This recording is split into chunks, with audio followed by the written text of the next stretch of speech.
प्रश्नोत्तरी। इस कार्यक्रम के पुण्यार्चक हैं श्रीमती प्रेमलता जैन, धर्मपत्नी सुरेंद्र कुमार जैन की वैवाहिक वर्षगांठ के उपलक्ष्य में पुण्यार्चक परिवार हैं पिता श्री सुरेंद्र कुमार जैन तिजारा, राजस्थान, माता श्रीमती प्रेमलता जैन, धर्मपत्नी सुरेंद्र कुमार जैन, अलवर, राजस्थान, भावना जैन, धर्मपत्नी येन दत्त जैन, भाई दुर्लभ जैन, पुनीत जैन, आरती जैन, निधि जैन, बच्चे अनुष्का जैन, अनन्या जैन, जिनवाणी Jain, Dhwani Jain, Ada Jain, Avika Jain. Firm Spreksa solutions private limited, 201 द्वितीय तल, ICICI बैंक के ऊपर, कौशाम्बी, गाजियाबाद, उत्तर प्रदेश।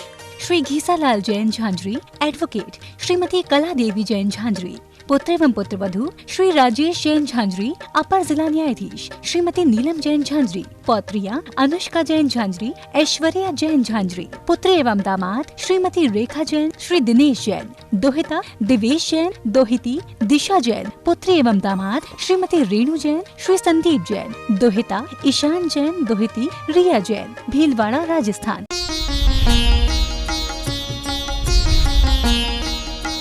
सुधा प्रश्नोत्तरी।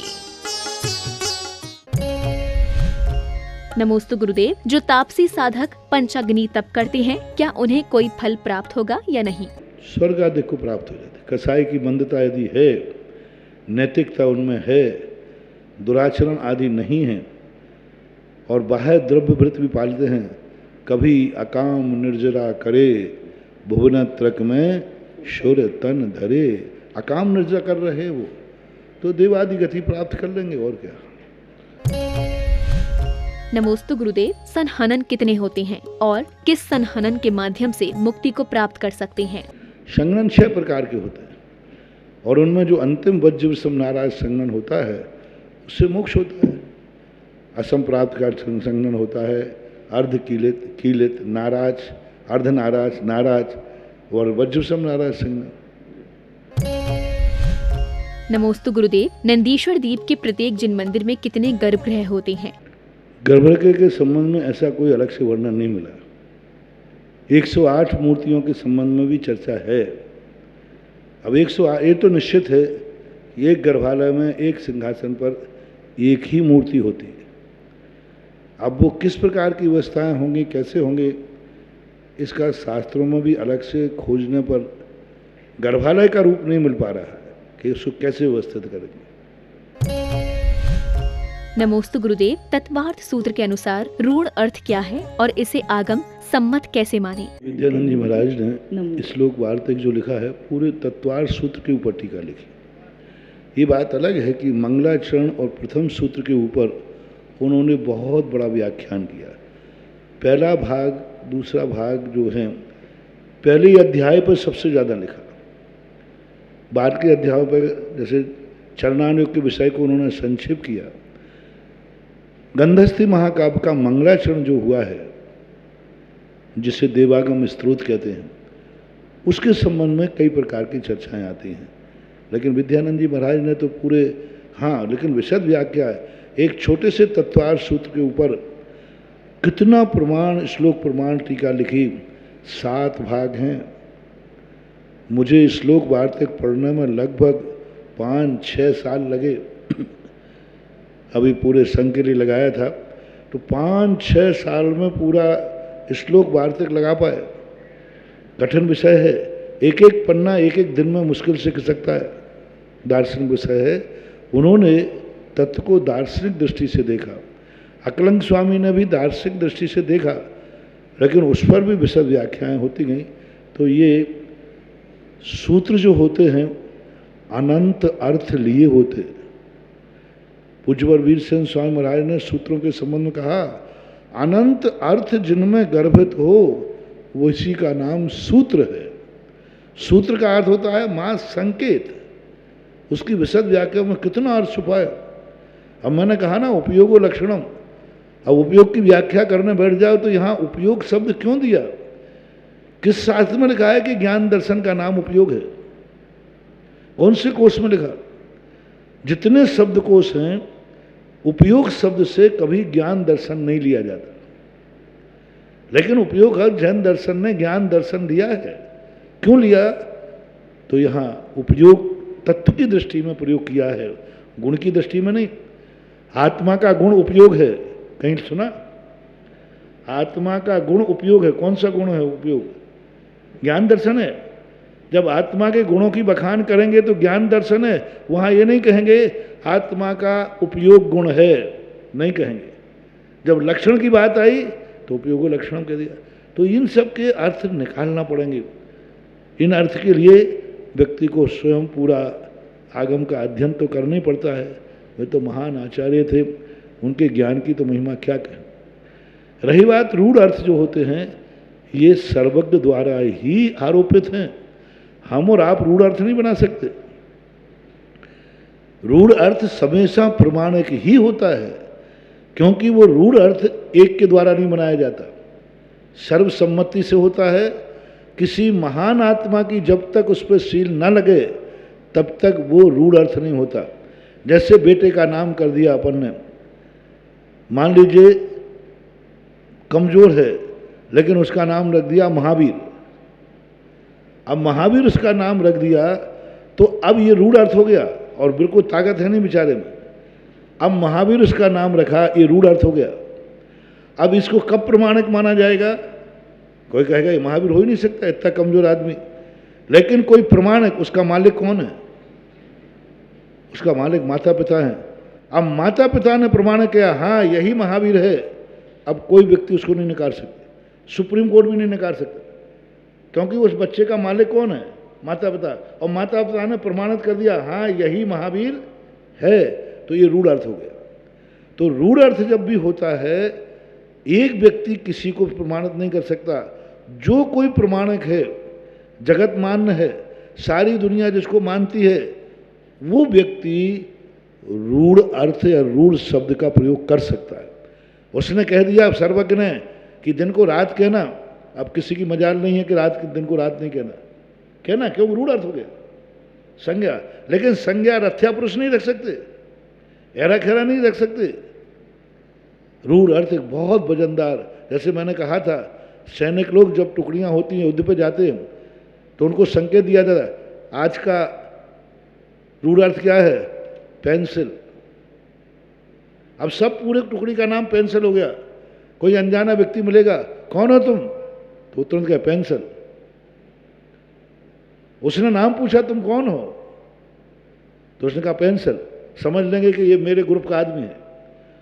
और उसने पेंसिल के सामने न बता करके तुम कौन हो? बोले फलाना चंद। तुरंत पकड़ लो, ये खुफिया है। अब देखो, पेंसिल किसने प्रमाणित किया? बॉस ने, जो उनके सेना को सर्वमान्य था। उसने कहा आज जो टुकड़ी यहां जा रही है उन सब का नाम रखा जाता है पेंसिल। अब यदि कोई तुमसे पूछे तुम्हारा नाम क्या है, अब बॉस कभी जा सकता है घूम घाम करके, दूसरे को भेज सकता है। देखो इस पूरे हमारी इस टुकड़ी में कोई दूसरा तो नहीं आ गया, तो किसी से पूछे तुम्हारा नाम क्या है? पेंसिल। हो गया, ठीक है, इसको मालूम है। और यदि उसने अपना पेंसिल नहीं बता पाया, तो अब ये रूढ़ जो नाम दिया, एक बॉस ने दिया, पेंसिल दिया। अब पेंसिल शब्द रूढ़ अर्थ है, व्युत्पत्ति अर्थ नहीं है, रूढ़ अर्थ कहलाते। तो ये रूढ़ अर्थ जितने भी होते हैं वो सब महान आत्माओं के द्वारा ही प्रमाणित होते हैं। सर्वज्ञ भगवान ने ही इन रूढ़ अर्थों को रखा कि यहाँ दर्शन का अर्थ श्रद्धा लेना। ये कोई आचार्य पूज्यपाद स्वामी की देन नहीं है, सर्वज्ञ भगवान की देन है। नमोस्तु गुरुदेव, आपने कहा था पुण्यशाली व्यक्ति द्वारा पुण्यहीन को उठाना ही मार्दव धर्म है, परंतु आज जिसकी मदद करो वही घात करता है। कृपया समाधान करें। मैंने ये नहीं कहा कि पुण्यहीन की विनय करो, विनय शब्द नहीं कहा मैंने। पुण्यहीन के लिए झुको, पुण्यहीन के लिए झुको, उठाओ। और यदि वो पुण्यहीन होकर के भी तुम्हारे साथ दुर्व्यवहार करता है तो भी हमारे लिए कोई घाटा नहीं है। एक साधु बिच्छू को बचा रहा है, बिच्छू डंक मार रहा है। साधु से कहा गया, साधु ने कहा, किसी ने कहा कि साहब आप उसको बचाते हो, डंक मारता है। बोले डंक क्यों मारता है? बोले इसका स्वभाव है। तो महाराज ने कहा जब वो बिच्छू होकर अपना स्वभाव नहीं छोड़ सकता है तो मेरा साधु हूँ, मेरा दया करना स्वभाव है, मैं अपना स्वभाव कैसे छोड़ूं जब तक मेरे में ताकत है। फिर कल का प्रसंग सुनते ना आप कि इतना बड़ा देख लीजिए पारसनाथ के जीव, एक पुण्यहीन के सामने झुक रहा है और वो 12 मन की शिला पटक रहा है, फिर भी पारसनाथ का क्या बिगड़ गया? वे झुकने के बाद भी पारसनाथ बने रहे और वो शिला पटकने के बाद भी नरकों में पड़ता गया। इसलिए यदि तुमने उसे उठाया है तो तुम्हारा मार्दव धर्म तो हो गया। अब वो यदि तुम्हारा विनाश करता है, तुम्हारा बुरा करता है या बुरा आदमी है, तो ये भी ध्यान रखना किसको उठाना? पुण्यहीन को कहा, पापी को नहीं कहा हमने। दोनों में अंतर समझना, मैं बहुत शब्द संभाल के बोलता हूं। पुण्यहीन को उठाना है, पापी को नहीं उठाना। 2 व्यक्ति गिरे हैं, एक पुण्यहीन है, कमजोर था, अंधा था, गिर गया, ये पुण्यहीन है। और एक शराब पी के गिर गया, ये पुण्यहीन नहीं है, पापी है। पापी को उठाने का नहीं कहा। यदि कोई शराब पी करके गिरा है, कोई यदि जुआ खेल करके शराब पी करके दिवालिया हुआ है, पाप करके दिवालिया हुआ है, उसके उठाने के लिए नहीं कहा मैंने। कोई मर्डर करके जेल गया है, उसकी जमानत के लिए नहीं कहा। पुण्यहीन का, पुण्यहीन में और पापी में बहुत अंतर है महानुभाव। हमारे यहाँ क्लिष्टेषु जीवेषु कृपा परत्वम, ये पुण्यहीन के लिए कहा है, पापी के लिए नहीं कहा। इसलिए प्रवचन को पूरा शब्द सुनो कि पापी को नहीं उठा। वो पापी है जो कृतज्ञ है, जो पापी है जो तुम्हें उठाने वाले को ही। वो एक कहानी आती ना कि शेर को बचाया किसी माध्यम से, शेर जीवित होने के बाद शेर को ही खा गया, पंचतंत्र की कहानी है वो। तो ऐसे जीवों को नहीं रहे, तो पापी जीव हैं। पुण्यहीन को तुम उठाओगे, उदाहरण कौन सा दिया था? पुण्यहीन को उठाओगे तो भिखारी तुम्हारे लिए मारेगा नहीं, दुआ देगा।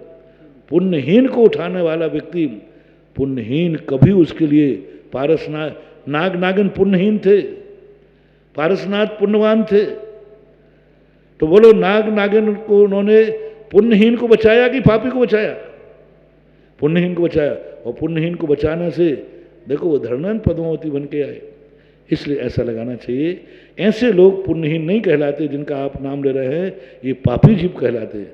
पापी जीवों को तो हमारे यहाँ कहा माध्यस्थ भावम विपरीत वित्त, क्लिष्ट जीवों पर कृपा करो, पुण्यहीनों को उठाओ, पापियों के प्रति माध्यस्थ भाव रखो। नमोस्तु गुरुदेव। नेमिनाथ भगवान के चालीसा में आया है कि 56 कोटि यादव साध। ये 56 कोटि क्या है?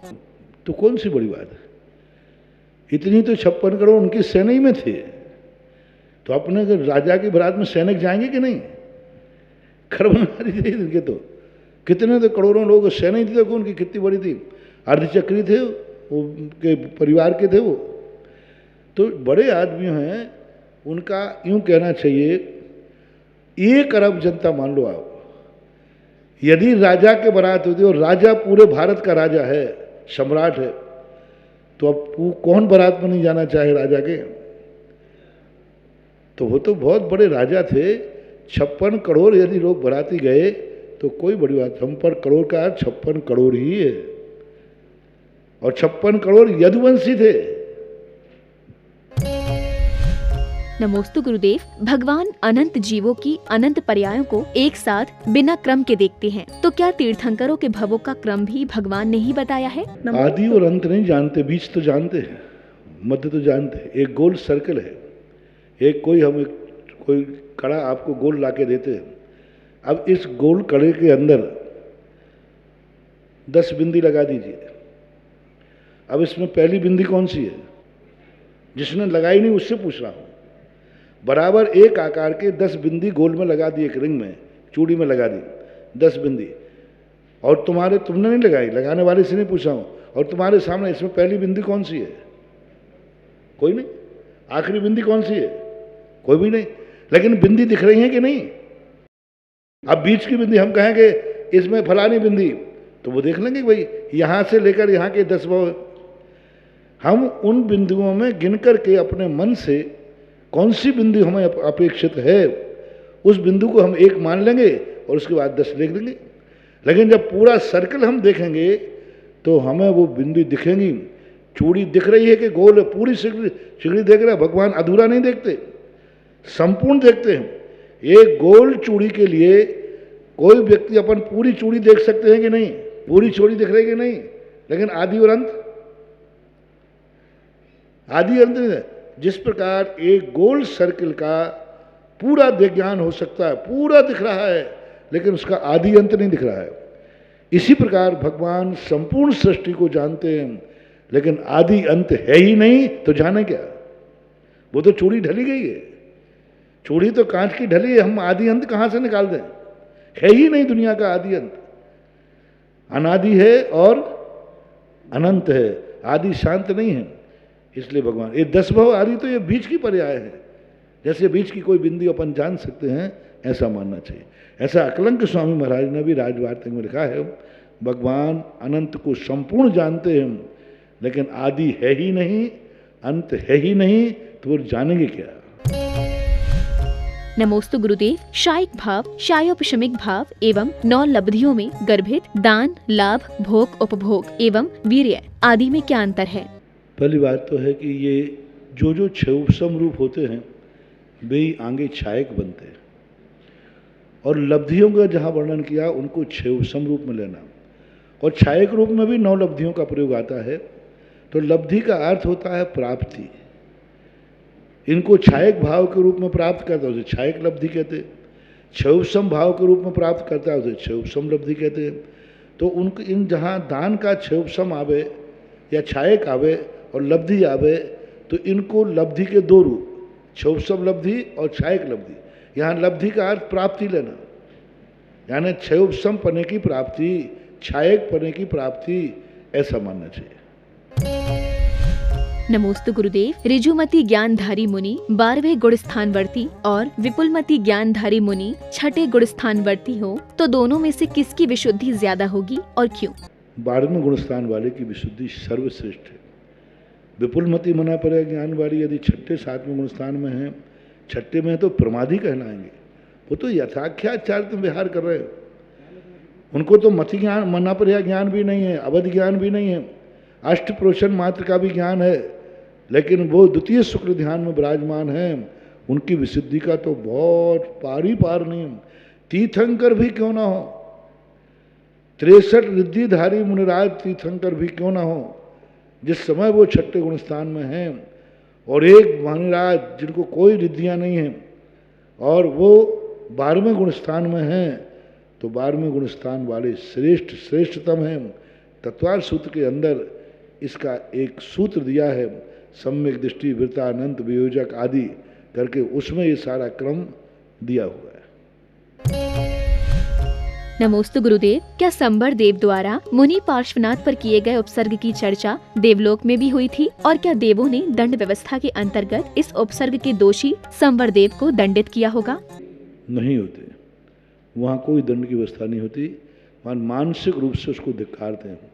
धिक्कार है तुझे जो तूने ऐसा निकृष्ट कार्य किया, और उसको दंड की व्यवस्था बनाना ही नहीं पड़ी, क्योंकि जब तक वो लौट के जाता उसके पहले वो भगवान के सन्मोषण में गिर करके क्षमा याचना कर ली, उसने अपनी गलती मान ली। क्योंकि देवताओं में जब उपसर्ग हुआ तब तक तो किसी को पता चला नहीं, बाद में जब भगवान को केवल ज्ञान हुआ तब यहाँ आए होंगे देवता लोग, और यहाँ चारों तरफ बिखरे हुए पत्थर देखे होंगे, सब बताऊंगा। तब तक तो वो कमठ भगवान के चरणों में हाथ जोड़ के बैठा था और भगवान के चरणों में क्षमा याचना कर रहा था, अपने 10 भव की सम्यक्त को प्राप्त हो गया था। अब जब व्यक्ति अपराध स्वीकार कर लेता है तो पुलिस ही मारना बंद कर देती है, वे तो देवता है।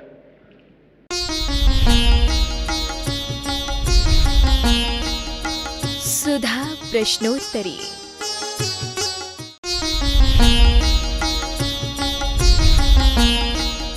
सुधा प्रश्नोत्तरी। इस कार्यक्रम के पुण्यार्जक थे श्रीमती प्रेमलता जैन धर्मपत्नी सुरेंद्र कुमार जैन की विवाहिक वर्षगांठ के उपलक्ष्य में पुण्यार्जक परिवार हैं पिता श्री सुरेंद्र कुमार जैन तिजारा राजस्थान, माता श्रीमती प्रेमलता जैन धर्मपत्नी सुरेंद्र कुमार जैन अलवर राजस्थान, भावना जैन धर्मपत्नी येन दत्त जैन, भाई दुर्लभ जैन, पुनीत जैन, आरती जैन, निधि जैन, बच्चे अनुष्का जैन, अनन्या जैन, जिनवाणी Jain, Dhwani Jain, Ada Jain, Avika Jain. Firm Spreksa solutions private limited, 201 द्वितीय तल, ICICI बैंक के ऊपर, कौशाम्बी, गाजियाबाद, उत्तर प्रदेश।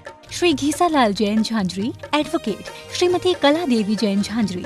पुत्र एवं पुत्र वधू श्री राजेश जैन झांझरी, अपर जिला न्यायाधीश श्रीमती नीलम जैन झांझरी। पौत्रियां अनुष्का जैन झांझरी, ऐश्वर्या जैन झांझरी। पुत्र एवं दामाद श्रीमती रेखा जैन, श्री दिनेश जैन। दोहिता दिवेश जैन, दोहिती दिशा जैन। पुत्र एवं दामाद श्रीमती रेणु जैन, श्री संदीप जैन। दोहिता ईशान जैन, दोहिती रिया जैन। भीलवाड़ा, राजस्थान।